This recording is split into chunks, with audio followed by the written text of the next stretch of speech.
You see, what man can be, he must be. And if you are planning on being anything less than what you're capable of, you're gonna be unhappy. So make this the year where you decide to just get better.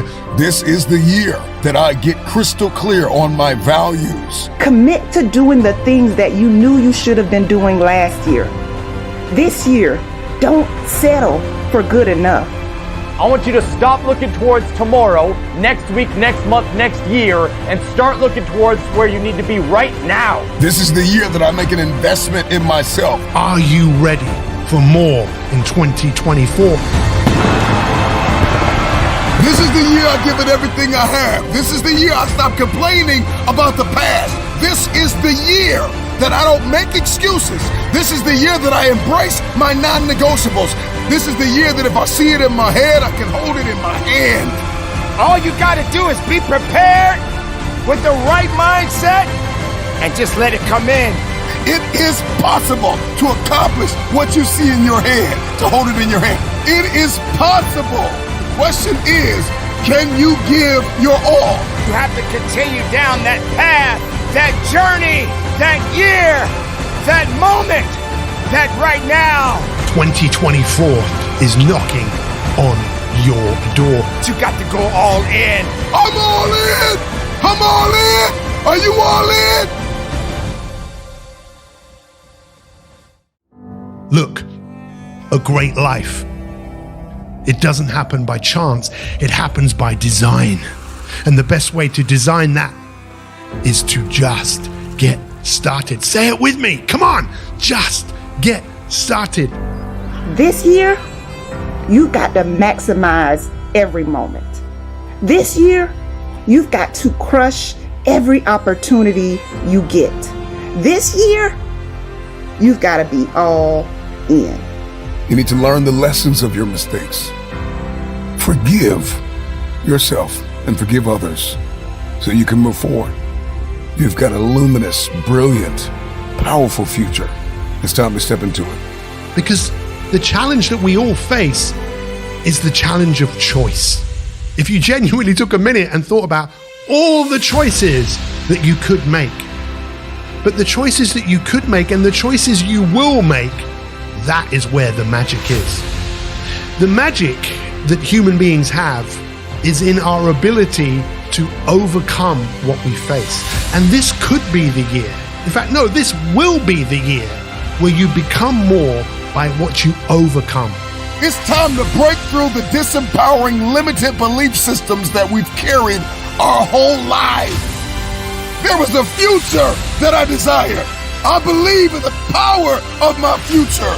And as much as life has tried to amputate my spirit, I refuse to go down. I refuse to stop here.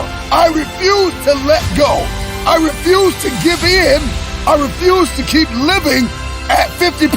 The year 2024. Once again, you made it. You went through all of the struggles, all of the challenges. There are things that you have overcome. People have neglected you. People have overlooked you. People have underrated you, and you overcame it. Life has hit you as hard as it could, and you're still alive. But you can't allow your past mistakes to define you. Listen, just because things didn't turn out the way you wanted them to the last time, doesn't mean that things won't work out in your favor this time. If you're going to remember anything from the past, remember how you overcame something. Being all in means your days of playing small are over. If you're really all in, you can't just dip your toe in the water. You have to dive in.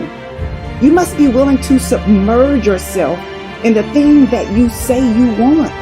Just understand that you got to go all in. Give everything you got within yourself.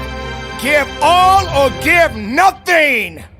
This is my year that I give everything I have. Don't you want to feel what it's like to actually live? Feel what it's like to actually be happy and cheerful every day? Feel what it's like to wake up with a smile on your face when you look in the mirror? Feel peace in your heart when you open up your bank account? Feel happy when you are present and focused with your family instead of anxious and overwhelmed? Well, if you do, you gotta make a choice. And the choice is simple. Stop lying to yourself. Stop lying to yourself as to this next year is going to be the year you transform, and make the transformation now. The year that you realize that you have a blessing. I'm putting it all in. I'm putting it all on the line. I'm not afraid of rejection. I'm not afraid of failure. I'm giving it everything I have. I'm all in. I'm all in. Are you all in? I'm all in. What you are going after is not for the weak. You have what it takes, but you have to believe it. You have to believe it. Nobody else can do that for you. You can't keep starting and stopping. You can't keep second guessing yourself. You've got to be committed to the process. And most of all, you've got to be committed to yourself. You see, everything in life exists for one reason. Every single cell lives to grow and express itself fully. But anything that grows goes up against resistance. You see, success only comes to those who put in the work every day, regardless of how they feel, regardless of what is going on around them, regardless of not having the motivation, and regardless of not knowing what direction to head.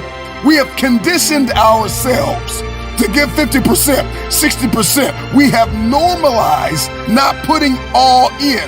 We have normalized not giving something our all. Why? Because we're afraid we're going to lose. Because we're afraid we're going to be rejected. Because we're afraid we're going to give our all and it still won't be enough. The time is now. And you must endure. And you must push. And you must fight. And you must believe that you got what you need inside of yourself. Don't waste it. Spend more time with people that believe in your dream. Spend more time with people that are life-giving and life-changing. Football, baseball, basketball, soccer, the list goes on. Every sport is won by inches. And ladies and gentlemen, every sport is won by inches. Let me remind you of something.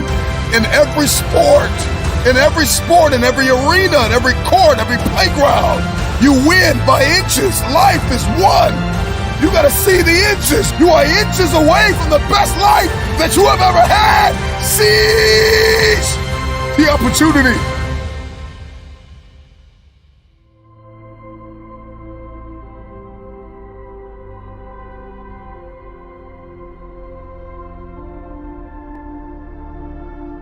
This is a new year.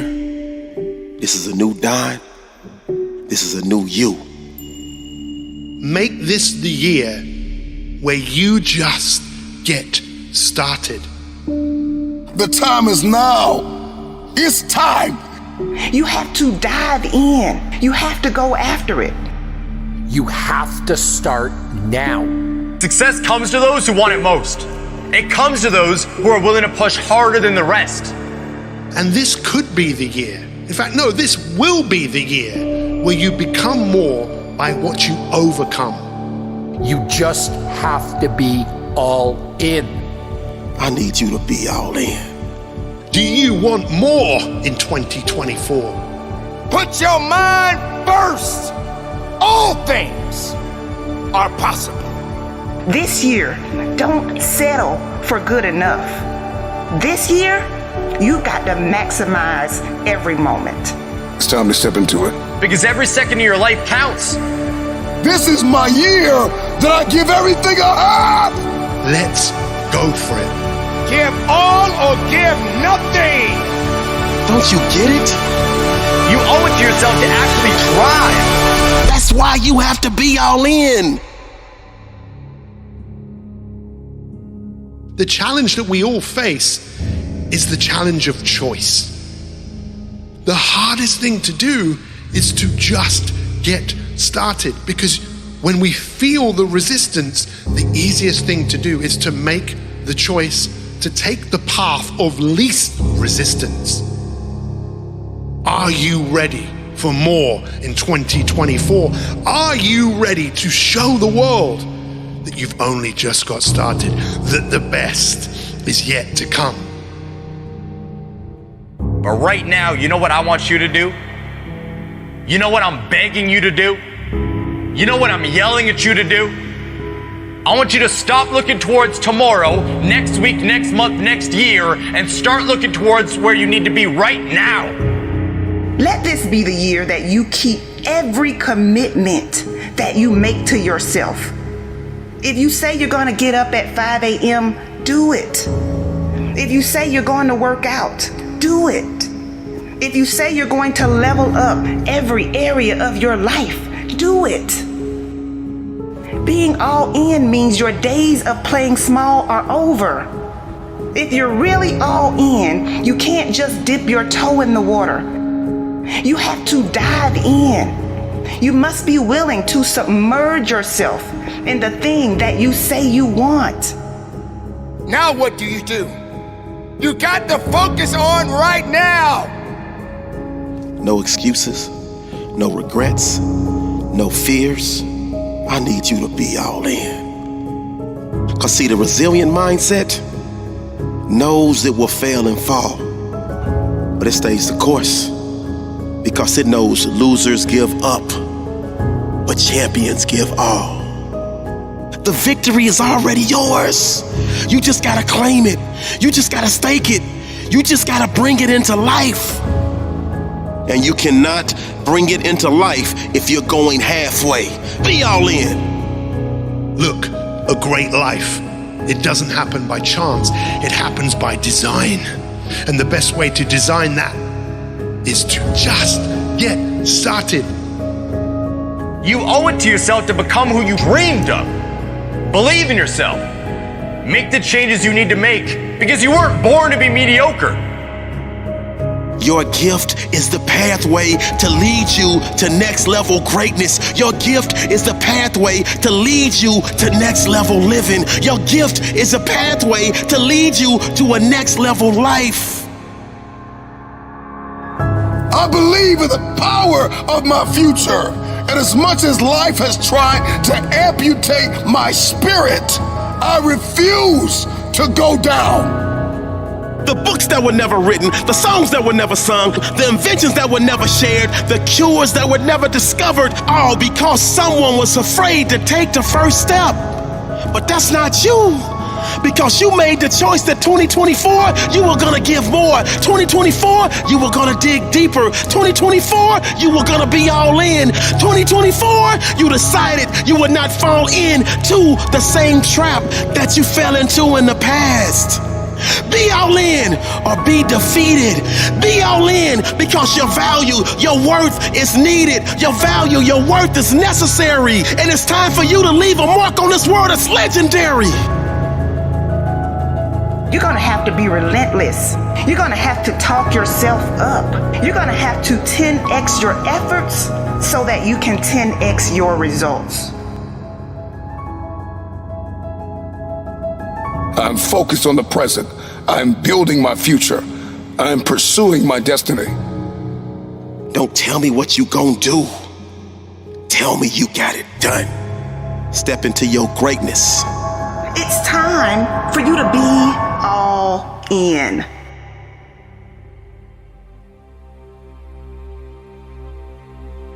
It's never too late to start creating the life you always wanted. Don't wait for the perfect time. The perfect time will never come.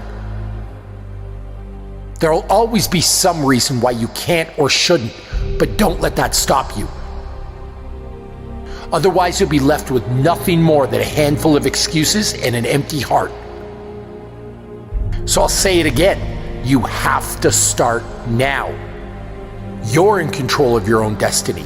You can be whoever you want to be. You can accomplish anything you want to accomplish.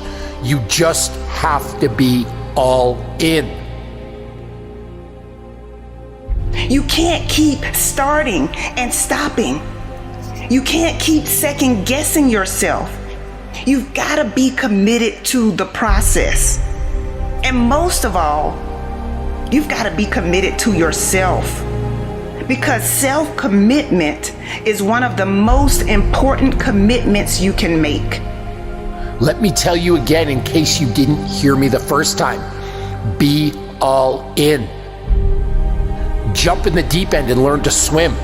Jump off the cliff and build your wings on the way down. Put the pedal to the metal, all gas, no brakes. Success comes to those who make sacrifices. Those who sacrifice days out with their friends. Who sacrifice TV every night. Who sacrifice the drinking and the partying. Who sacrifice sleep so they can work harder towards their dreams. It's not just going to show up at your door. When you don't feel like showing up, that's when you've got to say, you know what? I'm committed to this. This is not the year that I play around with my life. This is not the year that I sit and wait for destiny to hunt me down. I will hunt everything down that belongs to me. Don't you want to feel what it's like to actually live? Feel what it's like to wake up with a smile on your face when you look in the mirror? This is the year where you decide to think greater than you feel. You decide to get better than you've ever been before. This is your moment to decide. Will you continue on living the life that you have lived? Or will you unlock your greatest potential? I'm not a real smart guy. And what I mean by that is I was born with ADD, ADHD. My brain cannot retain information. I'm not some genetic freak when it comes to running, when it comes to lifting weights. I am absolutely the bottom of the barrel. And people will never believe me. And they can just, whatever, believe what you want to believe. So when you ask me this question about what does studying look like for me, I have to go over the same page over and over and over and over again. While Jennifer can look at that page while she's, quizzing me, she'll learn it right then as she doesn't know anything about it. She will quiz herself or quiz me and learn it as she's quizzing me. It's the most frustrating thing in the world how my brain works. So what I do is I literally sit there with a pen and paper and I have my books and I go through and have to write everything down every single day. I will study the same page until it's photographic memory from writing the same thing down. And then from there, I'll go back through and relearn it again. So I'll learn the bulk of it, but then I'll go through and learn the small things within that. So if it's a medication, I'll learn what the medication does. I'll learn how to even say the medication. Because these medications aren't like albuterol. No, it's very big words. So I'll go through, learn how to say the name. Then I'll go through, learn what the dose is. Then I'll go through, and this is like every single day. So not like, oh, I got it. Let's just go through. No, nothing is I got it. Every single thing. I can't wait to get in this conversation because everything I do in life, it sucks. Everything I do in life, it sucks. That's why when I was 300 pounds and 24 years old, it wasn't like I had some big epiphany of let's just go be a Navy SEAL and let's lose some weight. No, I knew my entire life was going to be a struggle, which is why I just ignored it. And I said, I'm not even trying to jump off into this and learn how to read, how to write, how to memorize, how to become something I am not. But through that process, something happened to me. And I realized this is why I feel sorry for no one. Because people are going to think that I am maybe lying or maybe fibbing or exaggerating. No, I was the lowest form on earth. No talent, no ability to learn. And I literally know what it is to be rock bottom and to build that up. Some criticize my level of passion, but I'm not down with the prevailing mentalities that tend to dominate American society these days. The ones that tell us to go with the flow or invite us to learn how to get more with less effort. That shortcut bullshit. The reason I embrace my own obsessions and demand and desire more of myself is because I've learned that it's only when I push beyond pain and suffering, past my perceived limitations, that I'm capable of accomplishing more, physically and mentally, in endurance races, but also in life as a whole. And I believe the same is true for you. The human body is like a stock car. We may look different on the outside, but under the hood, we all have huge reservoirs of potential and a governor impeding us from reaching our maximum velocity. In a car, the governor limits the flow of fuel and air so it doesn't burn too hot, which places a ceiling on performance. It's a hardware issue. The governor can easily be removed.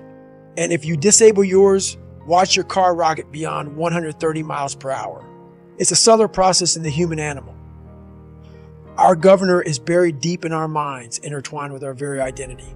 It knows what and who we love and hate. It's read our whole life story and forms the way we see ourselves and how we'd like to be seen. It's the software that delivers personalized feedback in the form of pain and exhaustion, but also fear and insecurity. And it uses all of that to encourage us to stop before we risk it all. But here's the thing, it doesn't have absolute control. Unlike the governor in an engine, ours can't stop us unless we buy into its bull and agree to quit. Sadly, most of us give up when we've only given around 40% of our maximum effort. Even when we feel like we've reached our absolute limit, we still have 60% more to give. That's the governor in action. Once you know that to be true, it's simply a matter of stretching your pain tolerance, letting go of your identity and all your self-limiting stories, so you can get to 60%, then 80% and beyond without giving up. I call this the 40 rule. And the reason it's so powerful is that if you follow it, you will unlock your mind to new levels of performance and excellence in sports and in life. And your rewards will run far deeper than mere material success. The 40 rule can be applied to everything we do, because in life, almost nothing will turn out exactly as we hope. There are always challenges, and whether we are at work or school or feeling tested within our most intimate or important relationships, we will all be tempted to walk away from commitments, give up on our goals and dreams, and sell our own happiness short at some point, because we will feel empty, like we have no more to give, when we haven't tapped even half of the treasure buried deep in our minds, hearts, and souls. We have a theorist and we have a practitioner. Mm-hmm. The theorist is a person that's going to sit back and read books from a library that someone else wrote. They become real smart about what someone else wrote, okay? A practitioner is me. I put myself in hell, lived in it for a long time, and figured out how the human mind works while suffering, while in pain, while in misery. Yes. And that's how I wrote my book. Yeah. I want to tell you exactly what your mind is thinking. Most of us don't stay in hell long enough to write the book. Yeah. I stayed in long enough to write it and finish the book. The road to success is rarely a straight line. For me, it's always been more like a maze. Many times when I thought I'd finally cracked the code, had it all figured out, and found the straight path to certain victory, I hit a wall or got spun into a turnaround. When that happens, we have two choices. We can stay stuck or regroup back up and try again. That's where evolution begins. Hitting those walls time and again will harden and streamline you. Having to back up and formulate a new plan without any assurances it will ever pan out will tune your say up and develop your problem, solving skills, and your endurance. It will force you to adapt. When that happens hundreds of times over the course of many years, it is physically exhausting and mentally draining, and it becomes damn near impossible to believe in yourself or your future. A lot of people abandon belief at that point. They swirl in the eddies of comfort or regret, perhaps claim their victimhood, and stop looking for their way out of the maze. Others keep believing and find a way out, but hope to never slip into a trap like that ever again. And those skills they'd honed and developed with her, they lose their edge. I am always on the hunt for another twisted pretzel of a maze to get lost in, because that's where I find myself. The smooth road to success is of no use to savages like me. That may sound ideal, but it won't test us. It doesn't demand belief, so it will never make us great. We all build belief in different ways. I clock countless hours in the gym where I log thousands of reps and run and ride my bike obscene distances to cultivate belief. Despite what you may think, I don't consider myself an ultra athlete because those races are not who I am. They are tools. Each one provides me a stockpile of faith. So when I get stuck in the maze of life like a broke down savage, I still believe I'm capable of achieving my unreasonable goals, such as becoming a smoke jumper at 47 years old, no matter what society or the good doctor says. I don't mean to suggest that you must run 100 or 200 miles to believe you have what it takes to get where you want to go. That's what I had to do based on the depth of the darkness I came from and the scale of my ambitions. But if you've lost it, you do need to find your way back to belief. Whatever it takes for you to believe that you're better than good enough to achieve your dreams is what you must do. And remember, your greatness is not tied to any outcome. It is found in the valiance of the attempt. It's more important to own your weaknesses. You got to really triple down on those, man. Because why? You want to become a full human being. We like to run away from weaknesses. Like for instance, if you're good at running, all you want to do is run. If you're great at reading, you have several books. But we don't do those things that we're not good at. So for me, I realized I keep on running away from these things I'm not good at. I have to dive into these things. I have to become one with these things. And that's what happened. And so I own them both. Yeah. And I talk very openly about them both. Our culture has become hooked on the quick fix, the life hack efficiency. Everyone is on the hunt for that simple action algorithm that nets maximum profit with the least amount of effort. There's no denying this attitude may get you some of the trappings of success if you're lucky, but it will not lead to a callous mind or self-mastery. If you want to master the mind and remove your governor, you'll have to become addicted to hard work, because passion and obsession, even talent, are only useful tools if you have the work ethic to back them up. My work ethic is the single most important factor in all of my accomplishments. Everything else is secondary. And when it comes to hard work, whether in the gym or on the job, the 40 rule applies. To me, a 40-hour work week is a 40% effort. It may be satisfactory, but that's another word for mediocrity. Don't settle for a 40-hour work week. There are 168 hours in a week. That means you have the hours to put in that extra time at work without skimping on your exercise. It means streamlining your nutrition, spending quality time with your wife and kids. It means scheduling your life like you're on a 24-hour mission every single day. The number one excuse I hear from people as to why they don't work out as much as they want to is that they don't have time. Look, we all have work obligations. None of us want to lose sleep, and you'll need time with the family or they'll trip the fuck out. I get it. And if that's your situation, you must win the morning. When I was full-time with the SEALs, I maximized the dark hours before dawn. When my wife was sleeping, I would bang out a 6 to 10 mile run. My gear was all laid out the night before. My lunch was packed, and my work clothes were in my locker at work, where I shower before my day started at 7:30 a.m. On a typical day, I'd be out the door for my run just after 4 a.m.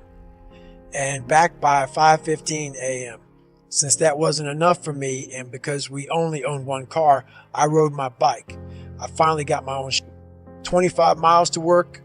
I'd work from 7:30 a.m. to noon and eat at my desk before or after my lunch break. During the lunch hour, I'd hit the gym or do a 4 to 6 mile beach run, work the afternoon shift, and hop on my bike for the 25-mile ride home. By the time I was home at 7 p.m., I'd have run about 15 miles, rock 50 miles on the bike, and put in a full day at the office. I was always home for dinner and in bed by 10 p.m., so I could do it all over again the next day. On Saturdays, I'd sleep in until 7 a.m., at a 3-hour workout, and spend the rest of the weekend with Kate. If I didn't have a race, Sundays were my active recovery days. I'd do an easy ride at a low heart rate, keeping my pulse below 110 beats per minute to stimulate healthy blood flow. Maybe you think I'm a special case or an obsessive maniac. Fine, I won't argue with you. But what about my friend Mike? He's a big-time financial advisor in New York City. His job is high pressure, and his workday is a hell of a lot longer than 8 hours.